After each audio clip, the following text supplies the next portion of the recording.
Hello class. In this video we're going to take a look at a procedure called a paired t-test, which is really similar in a lot of ways to a one-sample t-test.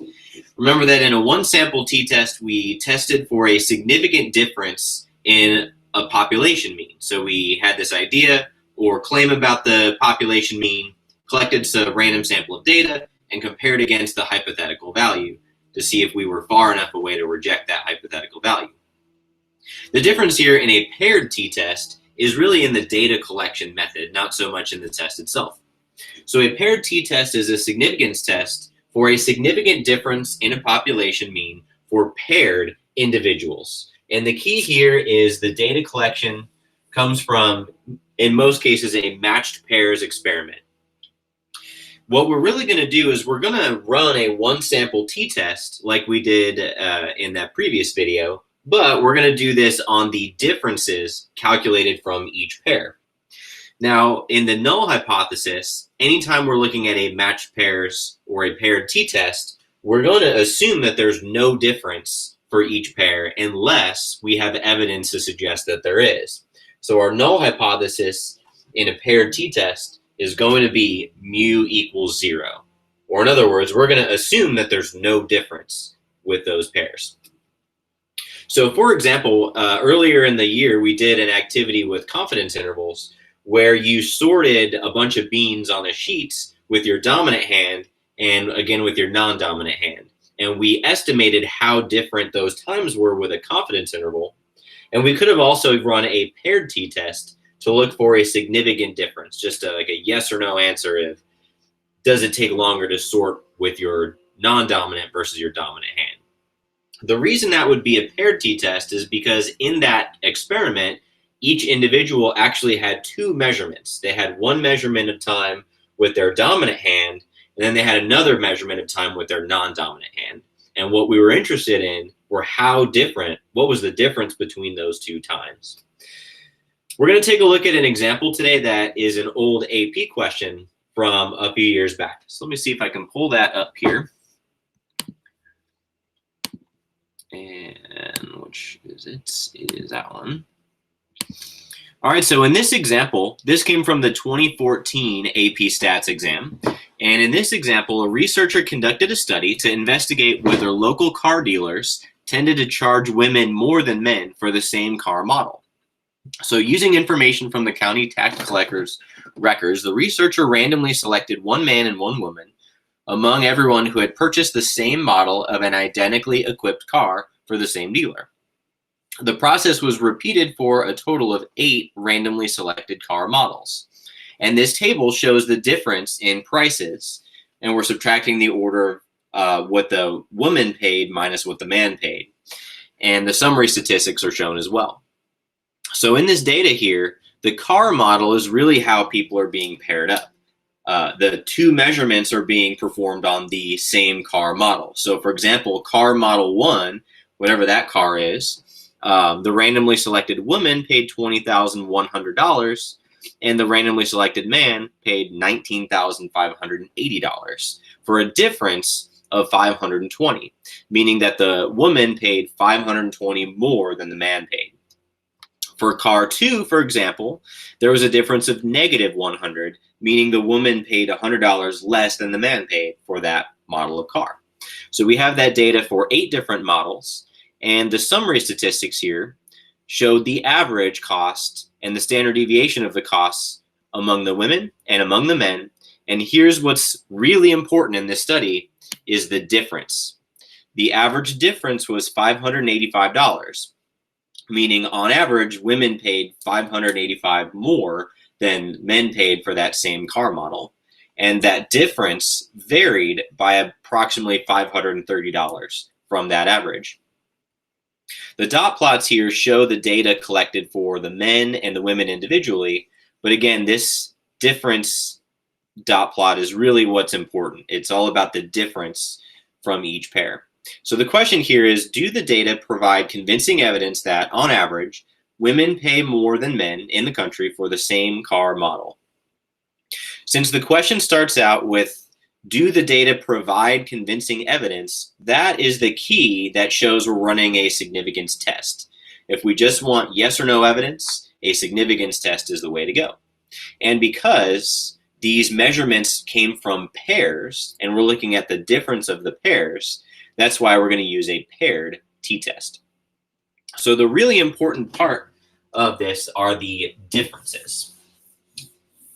So we're going to go through the process of running a paired t-test to see if there is evidence of a significant difference.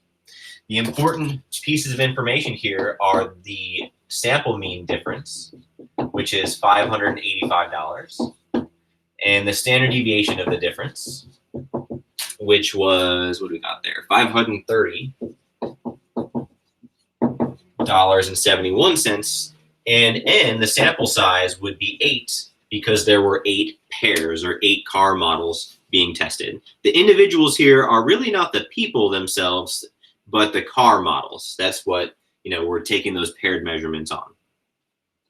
So let's take a look at how to run through this process of running the paired t-test that we have. So in step 1, we're going to start it out the same way that we started out a one sample t-test. We're going to state our parameter of interest. We're going to state our null and alternate hypothesis. So in this case, we're looking for a mean difference, where the question was about, do women pay more on average? And so we're looking for a mean. And so we'll define this as mu equals the true mean difference. And that's a key word. Looking at the true mean difference in purchase price. And it's a good idea also to specify what direction you're subtracting. So the null hypothesis, we would assume that there's no difference. So mu equals $0. What that means is that we're assuming there's no difference in the price paid between women and men. The null hypothesis, the question was, is there evidence that women pay more on average than men? So that gives us a direction. More is a specific direction. Now, it really comes down to the order you subtract, whether we're going to have greater than or less than. So think about, would the difference be positive or negative if women were paying more?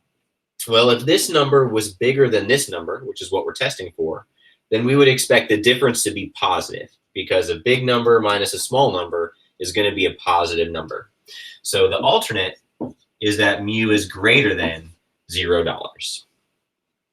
All right, in step 2, we're going to plan and write out what it is exactly we're going to do. So we will run a paired t-test. Since it's a matched pairs experiment, make sure you're using that name specifically, a paired t-test, at the alpha equals 0.05 level. It didn't give us a confidence or a significance level to use, so 0.05 is a good one to use. It's the most common level that we would have. All right, 3 conditions that need to be met are random. So they were randomly selected. And there were really a couple things that were randomly selected. They randomly selected the car models, and they also randomly selected the customers. And I think they're both important, so I'm going to list them both here.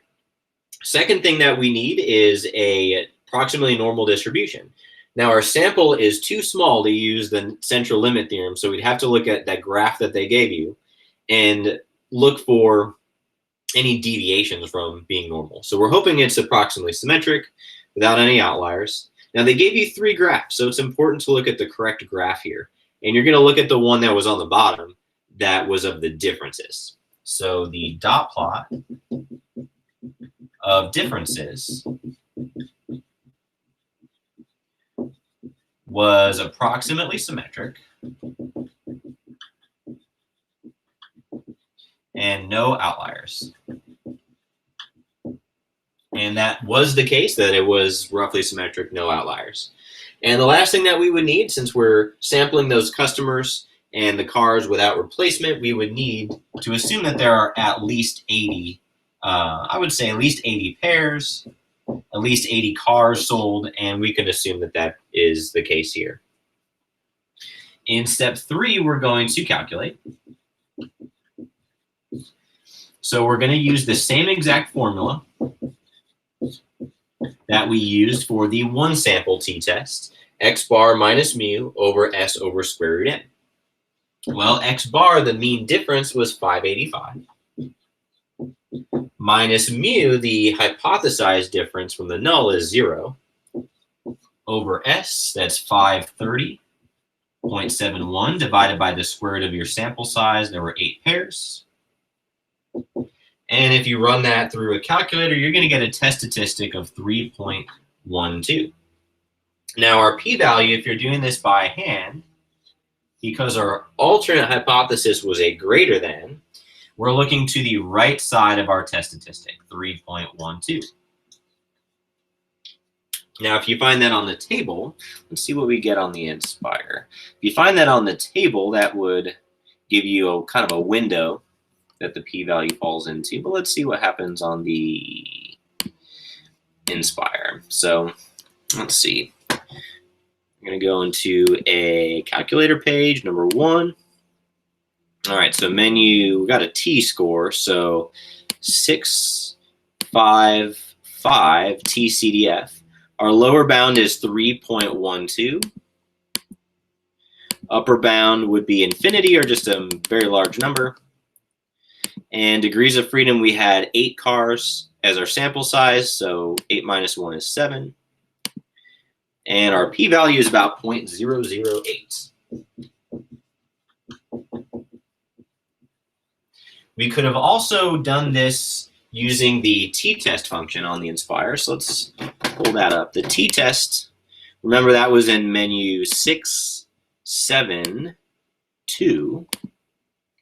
And we have the statistics. We have the summary statistics. So we'll go into there, and the mu 0 from the null was 0. X bar, the mean difference, was 585. Standard deviation was 530.71. Sample size, remember that's how many pairs you had. There were 8 pairs. And the alternate hypothesis was greater than, so we have to make sure we go and change to mu is greater than mu 0. All right, and then there we still get the same t-score, 3.12, same p-value, 0.008.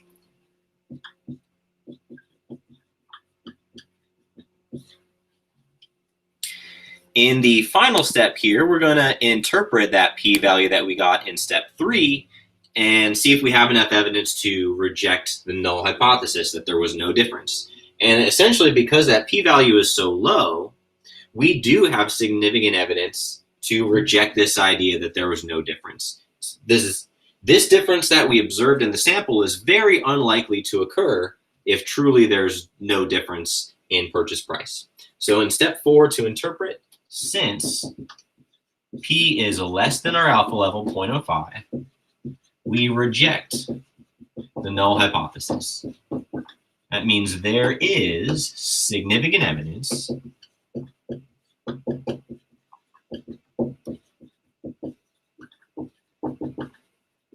that women pay more than men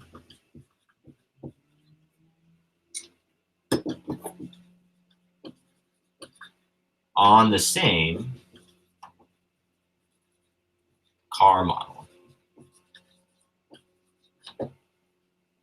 So just a quick recap of what we did in this process is we had some data that was collected in a matched pairs experiment.